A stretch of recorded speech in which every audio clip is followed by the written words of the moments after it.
yang korup dipecat, yang tidak perform saya harap juga dipecat, yang tidak loyal juga harusnya dipecat.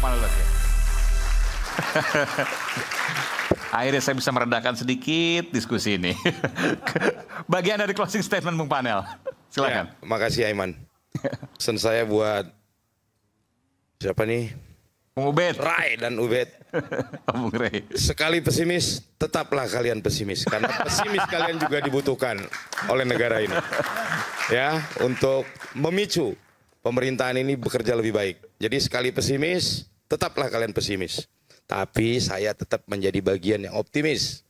Ya, karena kita sama-sama saksikan di hari pelantikan Bapak Prabowo Gibran, jutaan orang tumpah ke jalan, dan menurut saya itu adalah ekspresi rakyat yang orisinil dan sedikit terselip tentu harapan, ya, ekspektasi dari rakyat terhadap pemerintahan ini. Nah, di kesempatan ini Bung Aiman, di closing statement ini saya juga sedikit coba merespon yang disampaikan Bung Ray. Pak Prabowo kenapa ngambil tim atau pembantu yang tidak sepemahaman, atau kemarin pada saat Pilpres berbeda, kenapa diangkut menjadi bagian dari kabinet. Jadi Bung Ray, Bapak Prabowo Subianto ini orang yang sangat percaya terhadap jalan politik persatuan. Ya, sangat percaya dengan jalan politik persatuan yang sudah ditempuh oleh beliau. Dan jalan politik persatuan yang dipertontonkan ke kita itu dilakukan sejak 2019. Ya, jalan politik persatuan beliau dengan Pak Jokowi, ya, iya. Kenapa beliau mengambil jalan politik persatuan? Karena beliau percaya bahwa lompatan sebuah bangsa hanya bisa terjadi apabila bangsa ini bersatu. Itu kata kuncinya. Dan beliau konsisten di situ, ya. Jadi beliau mengajak seluruh komponen bangsa untuk terlibat, ya, membangun bangsa ini supaya bisa take off menjadi bangsa yang maju ke depan. Lalu yang kedua, Bung Aiman, di kesempatan kali ini juga saya sama seperti teman-teman semua penuh harapan. Salah satu harapan saya adalah pemerintahan ini ke depan bisa fokus. Ya, kalau tadi Bung Ubed dan Prof Refli fokus ke pemberantasan korupsi, itu juga bagian dari rakyat bersuara. Saya juga rakyat bersuara yang berharap juga pemerintahan Prabowo Gibran ini ke depan saya harap fokus di pembangunan SDM yang unggul. Ya, salah satu program unggulan beliau adalah makan bergizi gratis, ya, bagi 15 sampai 20 juta anak sekolah. Ini penting. Ya, ini sebuah hal yang penting. Ini peristiwa kolosal, ya. Dan harapan saya ini bisa berjalan dengan baik sehingga generasi penerus ke depan, ya, SDM kita lebih kompetitif, lebih unggul. Kenapa begitu? Karena hari ini kita hidup di tahun 2024, 6 tahun lagi 2030 kita akan menghadapi yang namanya momentum bonus demografi, ya. Jadi waktunya sangat pendek untuk pemerintahan hari ini mempersiapkan SDM unggul. Karena tanpa kita menyongsong momentum bonus demografi ini, tanpa mempersiapkannya, maka cita-cita Indonesia Emas 2045 tidak akan kita bisa raih, kita tidak akan bisa capai. Saya pikir itu, Bung Aiman. Terima kasih. Nggak boleh ditanggapi ya? Hah? Nanti. Sedikit aja saya tanggapi. Sedikit aja. Jadi slogan bangsa ini harus kita ingat, Bhinneka Tunggal Ika. Berbeda-beda tetapi bersatu. Jadi yang ditekankan itu ada perbedaannya, tapi perbedaan itu menuju kesatuan. Oleh karena itulah yang disebut dengan persatuan bukan berarti tidak berbeda. Maka biarkanlah mereka yang mengatakan kami mau perubahan di luar sana, yang mengatakan kami nggak milih Prabowo di luar sana, jangan dimasukkan ke dalam satu kotak semua. Kalau masuk ke dalam kotak semua tidak ada lagi namanya perbedaan. Dan itu satu. di dalam tradisi ilmu pengetahuan, peradaban itu maju kalau ada perbedaan. Ada tesa, antitesa, dan sintesa. Lah kalau semuanya tesa, antitesanya siapa? Makanya Nah, tadi saya itulah sampaikan Aiman, pentingnya. sekali pesimis tetaplah pesimis, karena Itulah itu juga pentingnya, bermanfaat gitu loh. ya kan? Saya kira gini. Menghargai dan memposisikan orang yang berbeda tetap di luar. Itu Bang Rey maksud nggak saya. tahu deh. Di awal saya tadi itu antitesa loh. Ya, saya kira gini. Mungkin beliau telat Ahmad, ya. tadi kan. Oke, nggak tahu. Saya salah, harusnya saya memberikan kesempatan dari awal tadi. Saya yang terlambat sih soalnya. Ya. Karena kalau Re tiba-tiba optimis saya malah curiga. Serius, jadi konsisten pesimis. Enggak, Silakan, Bang Ubed. saya kira bingkai pesimis dan optimis ini bingkai yang keliru juga. Oke. Karena sebetulnya yang kita gunakan. Jadi Bang Refli Yang salah. tadi nih. Bang Ya. Ubed yang Ya, Bung apa- Refli tadi ngomong. apa namanya? Saya kasih argumen. Coba menguji optimisme saya. Saya kasih argumen. Jadi sebetulnya yang kita lakukan itu menggunakan critical approach, paradigm. Jadi bagaimana kita menggunakan pendekatan kritis di dalam melihat realitas. Paradigma kritis. Paradigma kritis. Ya. Bukan kemudian dibingkai sebagai bagian dari pesimisme. Karena justru dari critical thinking itu kita bisa melahirkan optimisme baru. Jadi jangan juga kemudian dianggap bahwa sikap kritis itu adalah pesimisme lalu maknanya menjadi negatif. Itu keliru besar. Bahwa apa yang kita lakukan adalah bagian penting dari membangun ide-ide baru. Itu poin pertama. Yang kedua, saya kira dengan pendekatan kritis itu kemudian melahirkan satu analisis yang dalam. Bahwa apakah kita bisa melahirkan optimisme dengan performa struktur kabinet yang seperti sekarang. Saya mau katakan, kabinet ini membawa beban yang sangat berat. Karena kalau saya hitung kira-kira 5-10% dari menteri-menteri yang ada sekarang itu bermasalah gitu loh. Ada yang pernah bermasalah dengan hukum, ada yang pernah bermasalah dengan korupsi dan lain-lain. Bagaimana kita bisa percaya pada kabinet yang di antara menteri-menteri pernah bermasalah di area hukum, bahkan pernah bermasalah dalam kasus-kasus korupsi. Itu kan menjadi sulit untuk membangun trust publik. Itu juga menjadi sulit untuk membangun kepercayaan dunia internasional pada kabinet gitu loh. Jadi kritik ini based on data, faktanya memang itu gitu. Kemudian yang kedua, dengan posisi yang semacam itu, apakah kemudian mampu Prabowo mengimplementasikan narasi radikalnya tentang pemberantasan korupsi sampai ke akar-akarnya? Saya cukup kritik di situ bahwa narasi itu menjadi sangat sulit karena ada beban moral di situ. Apalagi misalnya ya saya mau katakan bahwa pasangan Prabowo Gibran memang membawa beban moral prosesnya.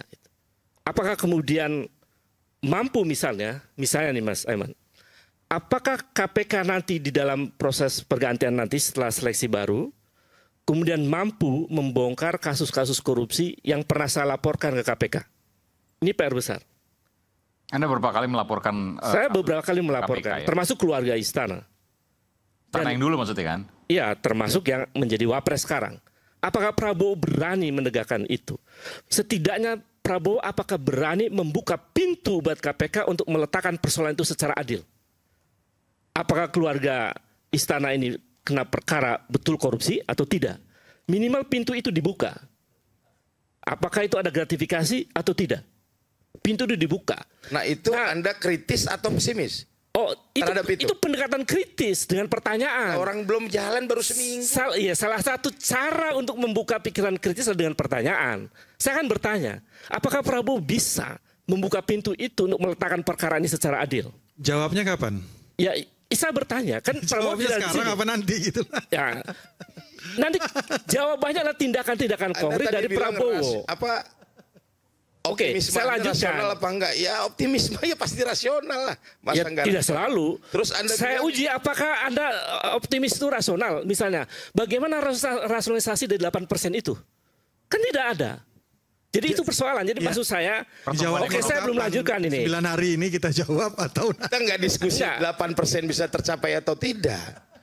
Iya kan? Lo kan untuk Anda menguji tadi apakah bilang- itu bisa tercapai atau tidak. Logikanya gimana? Logika ekonominya seperti apa? Itu penting. Penjelasan rasional itu sangat penting untuk membangun optimisme. Oke, baik. Baik.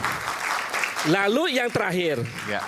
apakah juga pemerintahan baru itu akan mampu menyelesaikan perkara 12 pelanggaran HAM berat? Sementara menurut putusan pemerintahan sebelumnya, Presiden Jokowi pada bulan Januari 2023 menyebutkan ada 12 pelanggaran HAM berat. Termasuk di dalamnya adalah kasus peristiwa 9798 dan tahun 1998. Saya hanya bertanya di situ.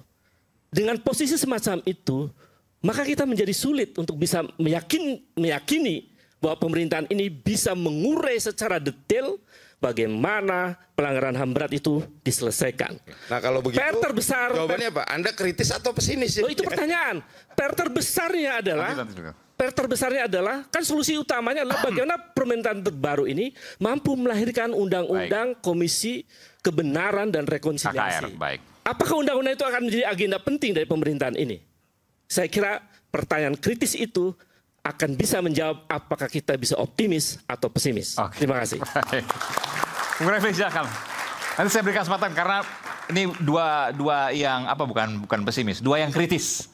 Nanti begini, Anda belakangan. ya jangan terjebak pada sebuah terminologi pesimis, optimis, kemudian negatif, positif.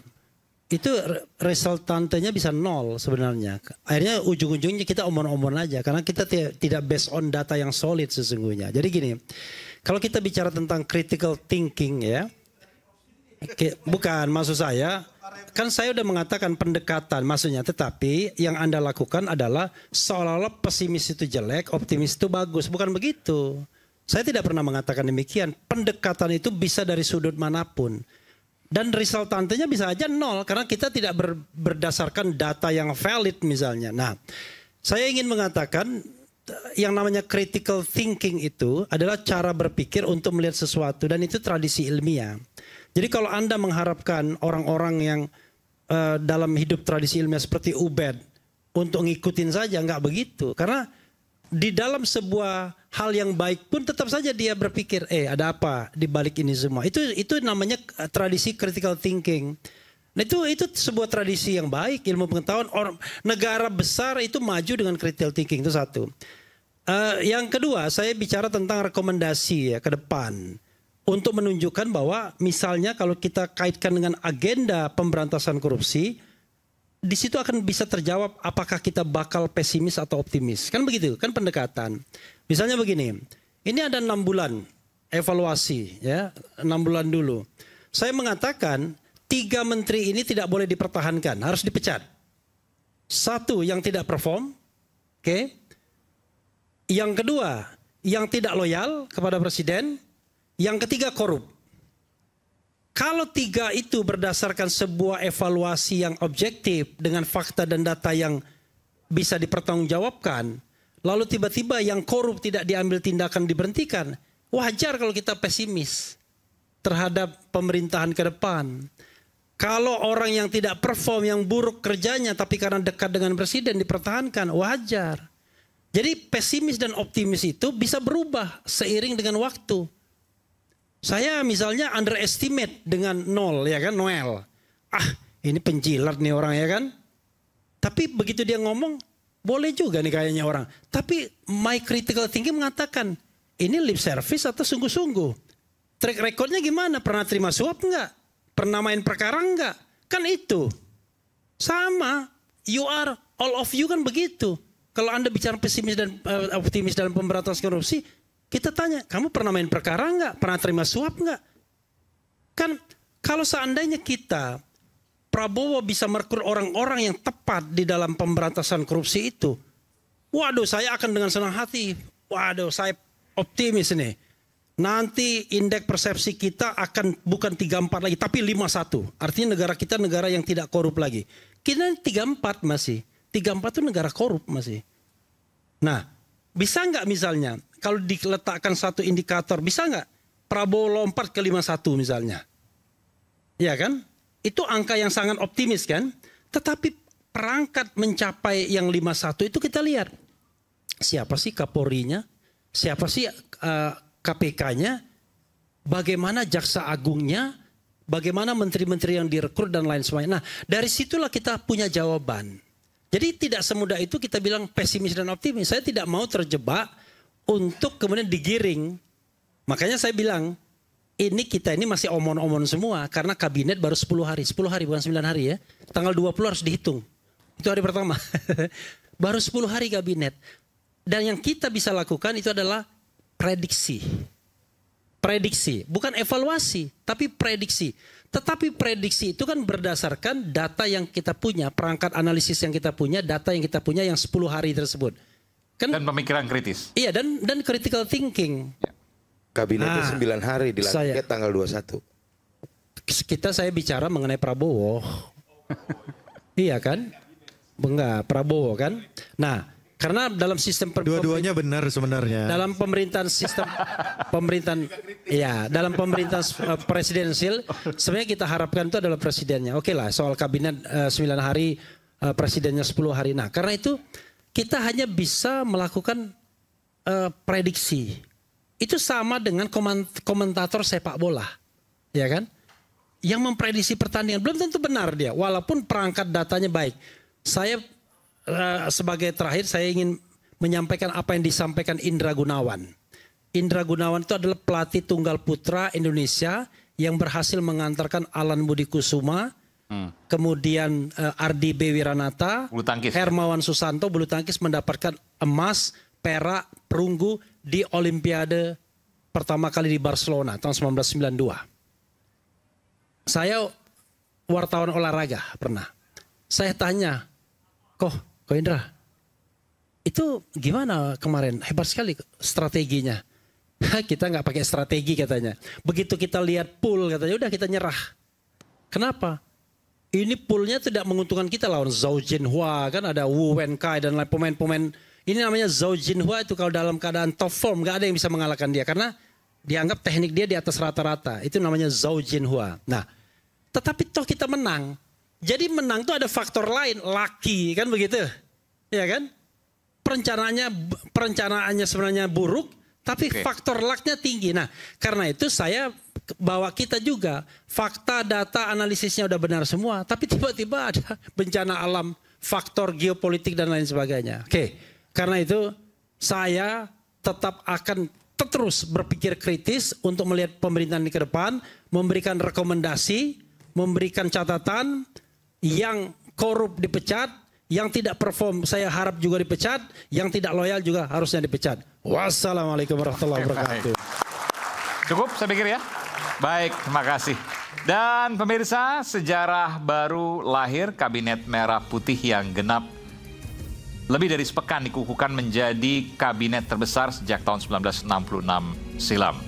Kemiskinan, pengangguran, kesehatan, dan kesejahteraan adalah PR besar untuk dientaskan. Kita lihat ke depan. Saya Aiman Wicaksono. Sampai jumpa di Rakyat Bersuara berikutnya. Salam. Thank you, Pak.